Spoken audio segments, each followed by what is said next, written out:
Hello and welcome to another exclusive review with me, Alex Belfield, here at celebrityradio.biz, where last year we had over 8.5 million minutes viewed on YouTube. This week we focus on Penn and Teller at the Rio All-Suite Hotel and Casino in Las Vegas.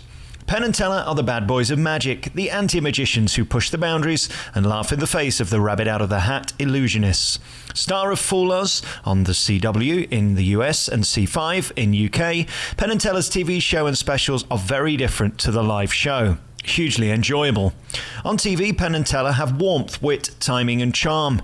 On stage, Penn is more cutting-edge, irreverent and political. Here lies the problem. The unique duo have a strange shtick in which Penn does all the talking and Teller steals the show with his stunning technical brilliance and prowess. I love the TV shows, but having just sat through 90 minutes of Penn and Teller live, I left deflated and frankly disappointed. Here's the problem. You see, Penn is a brilliant intellect and raconteur. However, we don't really care. We just want fabulous illusions and five-star magic. Penn and Teller were a smash hit on Broadway and on tour last year. I'm not surprised. In Las Vegas, they celebrate 21 years as headliners on the Strip, but the lack of audience enthusiasm, reaction and standing ovation is concerning. You see, the Vegas crowds are very different. You see, Vegas aren't East Coast or West Coast. They're all killer, tempest fugit. The bad boys of magic are without question incredibly clever and talented, but collectively too sophisticated for their own good, especially in Sin City, or at least during the performance that I saw. This is sad for me. I want to rave about these two mavericks and innovators. You can get tickets for Penn and Teller at the Rio Hotel and Casino by putting in Penn and Teller Rio into Google. The 1,475-seater P&T Theatre was packed on an average Tuesday in Vegas. Their global appeal is undeniable. Equally, I applaud the fact that they meet and greet their fans after the show without any merchandise plugs or tacky agenda. Where I was disappointed was the delivery and the content of the show. Ultimately, that is how I have to judge them. I would like to think I'm of average intelligence, but there were parts of the show I just lost the plot and interest. I had absolutely no idea what Penn was talking about. There's the most bizarre bit with balloons, which frankly I didn't understand a word of. Penn's laborious, endless and indulgent monologue was unintelligible in my opinion, trying to score some political point that I didn't understand. My guest and those around me were equally confused, bemused and bewildered. Surely this is not a great sign. Penn used the word avant-garde twice in the show. That sums up this production.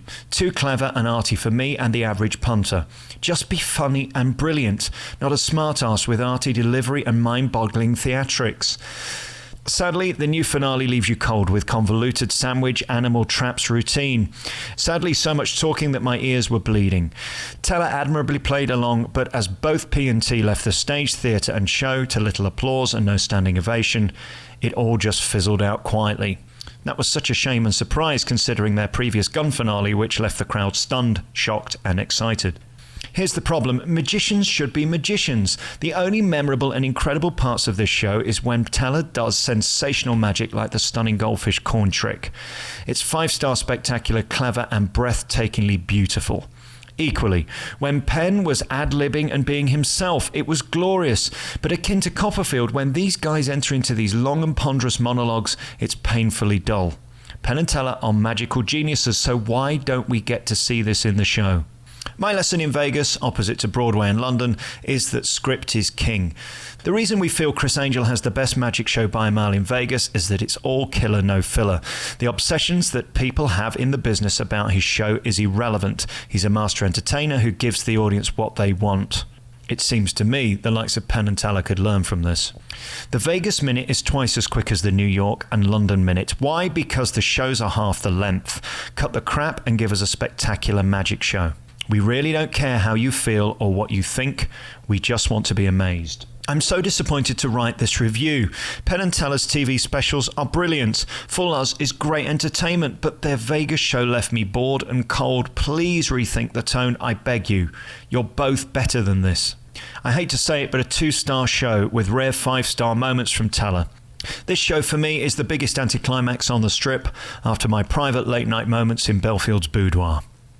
You've been listening to another review by me, Alex Belfield, here at celebrityradio.biz, where last year we had over 8.5 million minutes viewed on YouTube. You can check out all of our hundreds of interviews and reviews at www.celebrityradio.biz. Ta-da!